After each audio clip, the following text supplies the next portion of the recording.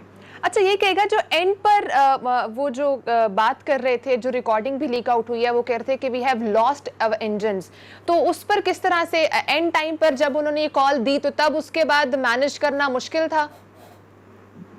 نہیں, جب انجن ختم ہو گیا تو انجنز تو آپ نے ڈسٹرائے کر دیا نا فزیکلی. 2 مرتبہ جب لیفٹ اور رائٹ پہ آپ سٹرائک کرتے ہیں زمین کے ساتھ تو انجن کے اندر سے آپ دیکھ رہے ہیں کہ فائر وہ ہو رہی ہے سٹرائک کرنے سے, جو زمین کے ساتھ رگڑ کھانے سے وہ ایک جہاز جو ہے انجن جو ہیں وہ تو ڈسٹرائے ہو گئے. ٹھیک ہے, تو لیکن مارشل صاحب میں اگر آپ سے ایک سوال پوچھوں کہ یہ جو بات کہی جاتی ہے غیر ذمہ داری والی, نان سیریسنس کی بات لوگ کرتے ہیں on the part of the federal government and the Sindh government, آپ کو یاد ہوگا جب یہ حادثہ ہوا تو ایک دوسرے کے خلاف ایکوزیشن کاؤنٹر ایکوزیشن تنقید کی گئی. اب میں آپ سے یہ پوچھنا چاہوں گا کہ اتنے سیریس مسئلے پہ یہ وہاں پہ بھی پوائنٹ سکورنگ کرتے رہے دونوں, وفاق بھی اور صوبہ. ایگزیکٹلی اسی پر آج بلاول بھٹو صاحب نے بھی ٹویٹ بھی کیا, انہوں نے کہا ہے کہ یہ جو ہے طیارہ حادثے کا الزام پائلٹ اور ایئر ٹریفک کنٹرول پر لگانا درست نہیں ہے. جی احمد صاحب دیکھیں اس کا کوئی ریزن ہونا چاہیے نا کہ کیوں درست نہیں ہے. انکوائری جو ہوئی ہے اس میں ہمارے لوگ بھی شامل تھے, پھر یہ جو کمپنی ہے ان کے اپنے لوگ آئے تھے, انہوں نے یہ رول آؤٹ کر دیا کہ ٹیکنیکل فالٹ نہیں تھی. اگر اس میں کوئی ٹیکنیکل فالٹ آپ کو نظر آتی ہے تو آپ بتائیں, کیونکہ لینڈنگ گیئر سسٹم جو ہے وہ ٹھیک ہے. یہ جو آپ بلیک باکس اور یہ جو کاکپٹ وائس ریکارڈر ہے اس میں سے ساری انفارمیشن آ گئی نا. اور پھر سب سے بڑی بات کہ پائلٹ نے کوئی ایمرجنسی ڈکلیئر نہیں کی. ہم کیسے کہیں کہ جہاز میں ٹیکنیکل فالٹ تھا؟ یہ ساری پوائنٹ سکورنگ ہے. اور پھر یہ کہنا کہ جی ہر چیز آپ پائلٹ پہ ڈال دیں, آپ پائلٹ پہ ڈالیں کسی وجہ سے. جو ڈیٹیلز ملی ہیں انفارچونیٹلی وہ یہی ہیں کہ ایبسنٹ مائنڈڈنس اور ہیومن ایرر کا کیس ہے, تو اس کے علاوہ اور کوئی کیس ہے نہیں. ان شارٹ یہ ہیومن ایرر کا کیس ہے. احتشام صاحب آپ اس پر کیا کہیں گے؟ جس طرح سے بلاول صاحب نے آج کہہ دیا کہ جو یہ طیارہ حادثے کی جو رپورٹ آئی ہے حکومتی رپورٹ ہم اس کو مسترد کرتے ہیں اور ہم آزادانہ تحقیقات کا مطالبہ کرتے ہیں. کس قسم کی تحقیقات کا مطالبہ کر رہے ہیں بلاول صاحب؟ میرا خیال ہے وہ شاید یہ کہنا چاہ رہے ہیں کہ چیف منسٹر مراد علی شاہ صاحب کو بھی اس کمیٹی میں ڈالنا چاہیے تھا جس نے یہ رپورٹ تیار کی ہے. یہ تو میں ایک ایسے ہی گفتگو کر رہا ہوں, یہ بات کہنے والی نہیں ہے, اتنا سیریس مسئلہ ہے. اب آپ دیکھیں نا بلاول بھٹو صاحب کی کیا ایکسپرٹیز ہے اس بارے میں بات کرنے کے حوالے سے. اب آپ جس طرح عمر صاحب بتا رہے ہیں کہ باہر کے لوگ, وہ جو کمپنی ہے جہازوں کی, ان کے لوگ اس میں آئے تھے اور انہوں نے بھی اس حادثے کے بارے میں بہت تحقیقات کی تھی اور کہا تھا کہ ان کے لیے بھی یہ آئی اوپنر ہے آئندہ کے لیے کہ ایسا حادثہ ہوا اس کو ہم کیسے روکیں. تو میرا خیال ہے یہ سیاست تو ہم نے دیکھا کہ پاکستان کی ہر ایشو کے اوپر ہماری سیاست ہو گئی ہے, پوائنٹ سکورنگ ہو گئی ہے. سوال یہ ہے کہ بھئی اس سٹیج پہ جب لوگ توقع کر رہے ہیں کہ جی یہ رپورٹ آنے کے بعد کوئی لوگ عقل کے ناخن دیں گے, آئندہ سے کوئی ایسا ارینجمنٹ کرتا ہوا نظر آئے گا ہمیں کہ پی آئی اے کے اس طرح کے حادثات نہ ہوں ملک کے اندر جس طرح کے حادثات اوپر نیچے ہوئے ہیں. احتشام صاحب آپ کو نہیں لگتا کہ ان شارٹ بلاول بھٹو صاحب یہ کہہ رہے ہیں کہ غلام سرور خان صاحب استعفیٰ دے دیں؟ دیکھیں ان سو مینی ورڈ تو ان کا کہنے کا سٹائل تو یہی تھا, لیکن بہرحال اس مسئلے میں تو میں قطعی طور پہ ان سے ایگری نہیں کرتا. یہ سوائے اس کے کہ ان کو ناراضگی ہے کہ جی پائلٹ کی غلطی کیوں گردانی گئی, کوئی وہ میرا نہیں خیال کہ ان کا تعلق پیپلز پارٹی سے تھا. کہا جاتا ہے کہ لاہور کے تھے رہنے والے, اور کسی حد تک کل شاہد عارف صاحب بھی بتا رہے تھے کہ ان کے عزیز تھے. اب سوال یہ نہیں ہے, سوال اس وقت یہ ہے کہ بھی اس وقت جب کہ رپورٹ آ گئی ہے, رپورٹ اسمبلی میں لے ڈاؤن کر دی گئی ہے, رپورٹ چھپ گئی ہے, آپ اس کے بعد اس طرح کی بات جو آپ کر رہے ہیں تو اس کا مطلب کیا ہے کہ ایک نئی کنٹروورسی پیدا کرنا چاہ رہے ہیں. تو یہ ایسا تو نہیں ہے کہ لوگ سندھ کی کارکردگی کے بارے میں آپ سے سوالات نہ پوچھیں. ٹھیک ہے, یہی سوالات مرکز میں بھی پی ٹی آئی کی گورنمنٹ سے بھی لوگ پوچھ رہے ہیں, آپ پہ زیادہ لوگ پوچھ رہے ہیں کہ بھی سندھ کی پیپلز پارٹی کیوں ایک مدت ہو گئی ہے کہ وہ سندھ میں تک آ کے محدود ہو گئی ہے. یہ چاروں صوبوں کی ایک پارٹی ہوتی تھی بے نظیر, جس کے بارے میں مرحومہ کے بارے میں کہا جاتا تھا کہ وہ سارے پاکستان کی لیڈر ہیں. آپ خوش ہیں پچھلے 10 سال سے پیپلز پارٹی بیٹھی ہوئی ہے رورل سندھ میں اور کراچی میں بیٹھی ہوئی ہے, جس طریقے سے آپریٹ کر رہی ہے, بیڑا غرق کیا ہے بے شمار باتوں کا. اور سب سے بڑی اہم بات تو یہ ہے کہ ان کو کامنٹ کرنا چاہیے.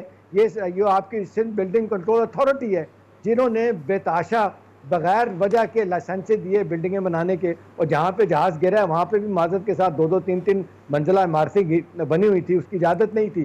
ٹھیک ہے احتشام صاحب, یہاں پہ بریک کا وقت ہوا ہے. احتشام صاحب بریک کے بعد ہم نیکسٹ ٹاپک پہ بات کریں گے. اس ٹاپک کے لحاظ سے اتنا کہنا درست ہے کہ ٹیکنیکل مسٹیک نہیں تھی, ایک ہیومن ایرر تھا. پائلٹ اور ایئر ٹریفک کنٹرول حاضر دماغ نہیں تھے اور ان کا دماغ اس وقت جو ڈسکشن چل رہی تھی وہ کرونا پر چل رہی تھی. ناظرین, یہاں پہ بریک کا وقت ہوا ہے, بریک کے بعد پھر حاضر ہوں گے.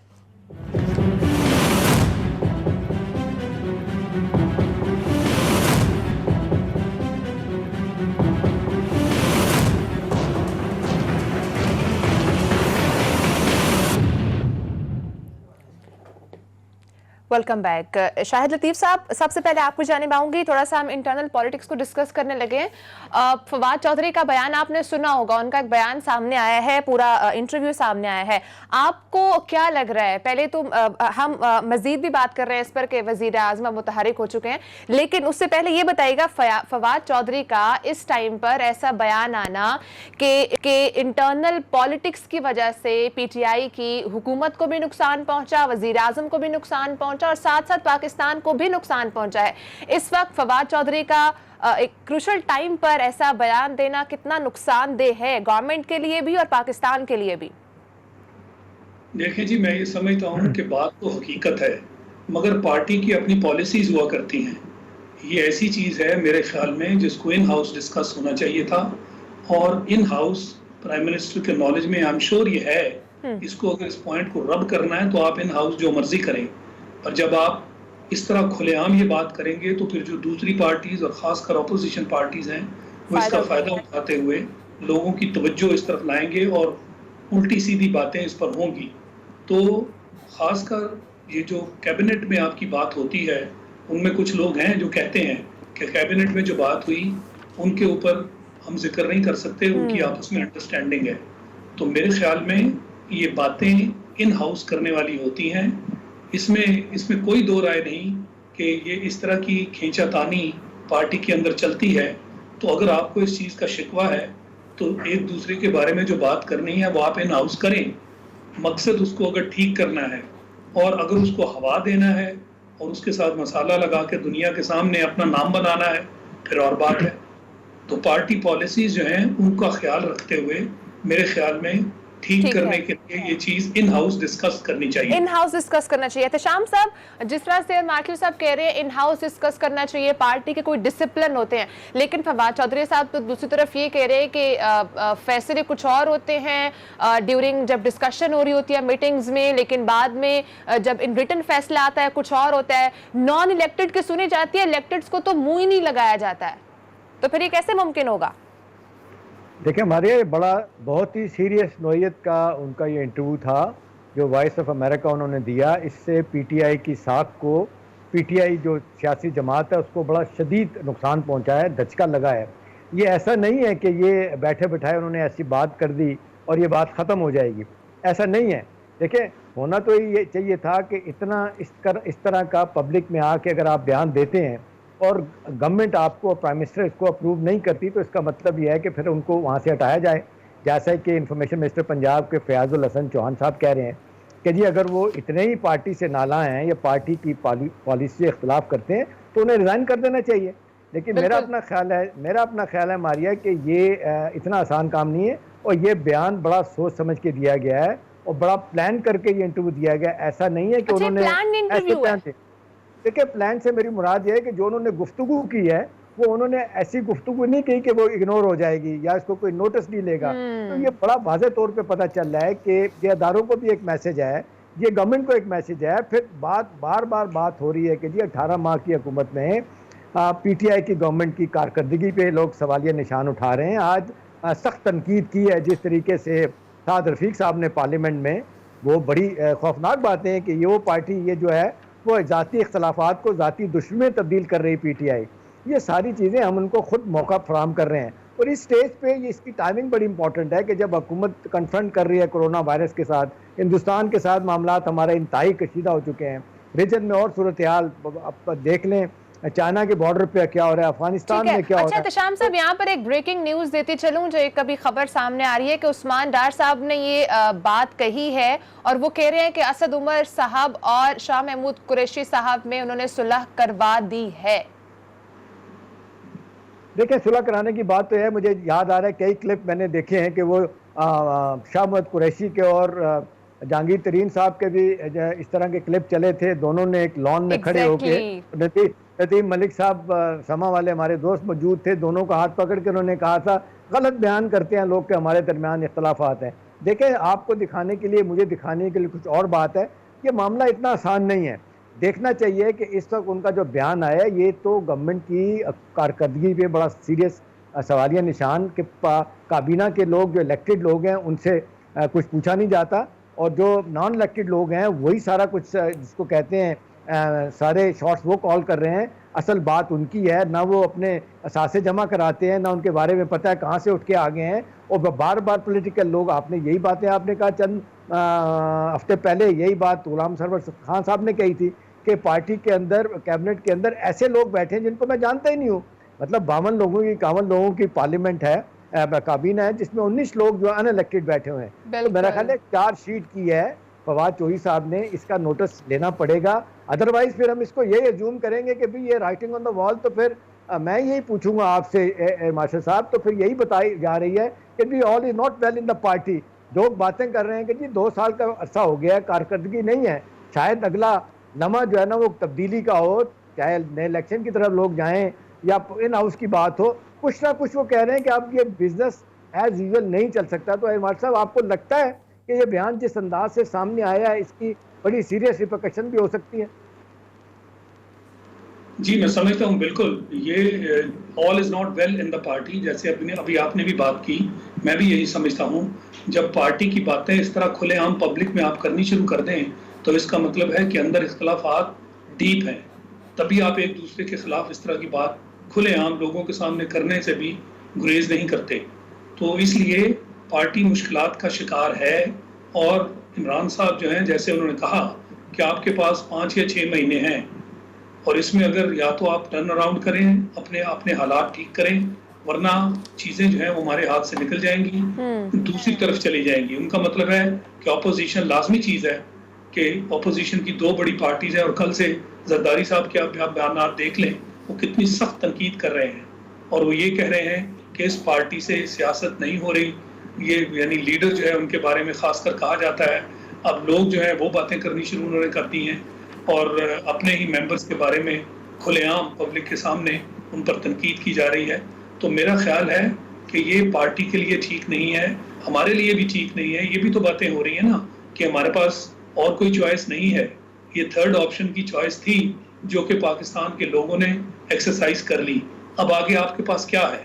میرے خیال میں تو کوئی ایسی چیز نہیں ہے جو آپ کہیں کہ جی اب اگلی فورس جو ہے اس کو دیکھیں، یہ کامیاب نہیں ہوئی۔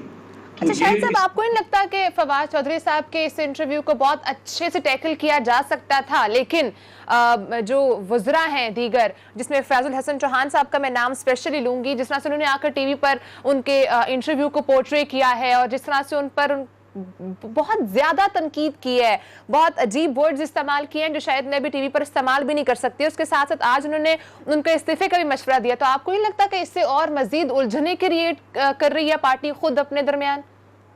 جی اسی لیے میں عام طور جی ماشاء صاحب بتائیے جی میں یہ سمجھ رہا ہوں کہ اختلافات شدید ہیں، اور اب اور لوگوں کو بھی موقع ملے گا بہت سی اور باتیں کرنے کا جو کہ شاید وہ نہیں کر رہے تھے، تو اس لیے پارٹی کے لیے بھی اچھا وقت نہیں ہے۔ میں سمجھتا ہوں بحیثیت ایک ملک ہمارے لیے اچھا وقت نہیں ہے کہ جو آپ کی سائڈ پہ پارٹیز ہیں اور جو اپوزیشن ہے وہ تو بالکل متحد نہیں تھی، کہیں ایسا تو نہیں ہے کہ اس سے ان کو متحد ہونے کا موقع مل جائے گا، تو اس لیے یہ کوئی اچھا وقت نہیں ہے۔ یہ ماریہ مجھے یوں دکھائی دیتا ہے، مجھے بڑا واضح طور پہ یوں دکھائی دیتا ہے کہ اس فواد چودھری صاحب کے اس انٹرویو کے بعد اگر کوئی یہ شخص سمجھے کہ جی یہ 2-4 دنوں کے بعد معاملہ اگنور ہو جائے گا، ختم ہو جائے گا، تو ایسا نہیں۔ اچھا احتشام صاحب، یہ خبریں بھی سامنے آ رہی ہیں کہ فواد چودھری صاحب شاید اپنی وزارت سے استعفیٰ دے دے، تو کیا اس میں کوئی صداقت ہے؟ دیکھیں یہ تو اب ڈیپینڈ کرتا ہے کہ کتنا سیریس دباؤ آتا ہے پرائم منسٹر کی طرف سے اور پارٹی کی طرف سے کہ بھی آپ کوالیفائڈ نہیں تھے اس طرح کا سٹیٹمنٹ دینے کے۔ آپ اپنی وزارت کے بارے میں باتیں کریں کہ جی چاند کی باتیں کریں، عید کی باتیں کریں، جو آپ نے بتا دیا کہ کس تاریخ کو اب بقرہ عید، بڑی عید ہوگی، لیکن جس طریقے سے سیاست میں آ کے اس طرح کے کنٹروورشل بیانات دینے کا مطلب تو یہ ہے کہ وہ کسی نہ کسی طرف سے تو ان کو کوئی پذیرائی ہے، کہیں نہ کہیں سے تو ان کو تھپکی مل رہی ہے۔ اور دوسری بات ہے کہ کل اس طریقے سے کابینہ کی میٹنگ میں فیصل واڈا صاحب نے کہا جاتا ہے کہ بڑی شدید تنقید کی تھی، اور کہنے والے تو لوگ یہ بھی کہہ رہے ہیں کہ بڑے ہارش لفظ جو ہے نا وہ ایکسچینج ہوئے ہیں اسد عمر کے ساتھ، اور معذرت کے ساتھ آج ایک جگہ یہ بھی رپورٹ ہوا ہے کہ اگر پرائم منسٹر نہ ہوتے تو شاید وہ ایک آدھ کسی پہ ہاتھ اٹھا دیتے فیصل واڈا صاحب، اور پرائم منسٹر صاحب ان کو لے کے دوسرے کمرے میں چلے گئے، ان کو ٹھنڈا کرنے کی کوشش کی۔ دیکھیں پارٹی کے اندر جو الیکٹڈ لوگ ہیں نا ان کا ایک اپنا نقطہ نظر ہے، پھر پارٹی کے اندر ہی جو نئے اور پرانے لوگ ہیں ان کا بڑا فرق ہے، پھر تیسرا فرق ہے کہ وہ لوگ ہیں جو ٹیکنوکریٹ ہیں، جو اس بنیاد پہ آئے ہیں کہ جی ٹھیک ہے وہ سیاست پہ تو نہیں ہے لیکن وہ ڈیلیور کر سکتے ہیں۔ ان کے بارے میں آپ دیکھ لیں کانفلکٹ آف انٹرسٹ کی بات ہو رہی ہے، چاہے وہ رزاق داؤ صاحب ہیں، اس کے بعد ندیم بابر صاحب ہیں یا کچھ اور لوگ ہیں۔ اصل مسئلہ یہ ہے کہ پرائم منسٹر صاحب کو، میرا اپنا خیال ہے مارشل صاحب، کہ اس مسئلے کا نوٹس لینا چاہیے، اور یہ خالی یہ کہنا جو کل آج رپورٹ ہوا ہے کہ جی پرائم منسٹر صاحب کہہ رہے ہیں کہ فواد چودھری صاحب محتاط ہو جائیں، اس طرح کے بیان نہ دیں، میرا نہیں خیال۔ اور دوسری طرف مجھے لگتا ہے کہ فیاض الحسن چوہان صاحب جو دوسرے دن آج اتنا سخت بیان دیا ہے وہ بھی اپنی ذات کے طور پہ اپنے حوالے سے دے رہے ہیں، وہ بھی کہیں نہ کہیں سے کوئی تھپکی ملی ہے۔ تو میرا خیال ہے پرائم منسٹر کو یہ اثر ظاہر کرنا پڑے گا، کوئی طریقہ کار طے کرنا پڑے گا، جس طرح آپ نے شروع میں کہا کہ ان ہاؤس ڈسکشن کریں اور کور کمیٹی آپ کی بیٹھتی ہے، وہاں آپ اپنے معاملات طے کریں۔ اب جس طریقے سے آج آپ دیکھیں شاہ محمد قریشی کی ملاقات ہوتی ہے اسد عمر صاحب سے، اور پھر اس کے بعد اسد عمر کی فواد چودھری سے ملاقات ہوتی ہے، اور کہا یہی جا رہا ہے کہ پرائم منسٹر نے ان کو کہا ہے کہ بھی اپنے اختلافات دور کریں۔ میرا نہیں خیال کہ اتنی آسانی کے ساتھ معاملہ دب جائے گا، اور اپوزیشن کی جماعتیں آج اخبارات دیکھ لیں، زیادہ لوگ لکھ رہے ہیں حکومت کی کارکردگی ایک طرف ہے، سر اپوزیشن کا تو موقف سامنے آ چکا ہے، لیکن مارشل صاحب آپ بتائیے گا ابھی تک گورنمنٹ اپنا موقف دینے میں کیوں فیل ہوئی ہے، اور ساتھ ساتھ پھر یہ تو بات جو فواد چودھری صاحب کی تو درست ثابت ہوگی کہ جو فیصلہ سازی ہے وہ نان الیکٹڈ کر رہے ہیں، الیکٹڈ تو پھر کچھ بھی نہیں کر رہے ہیں۔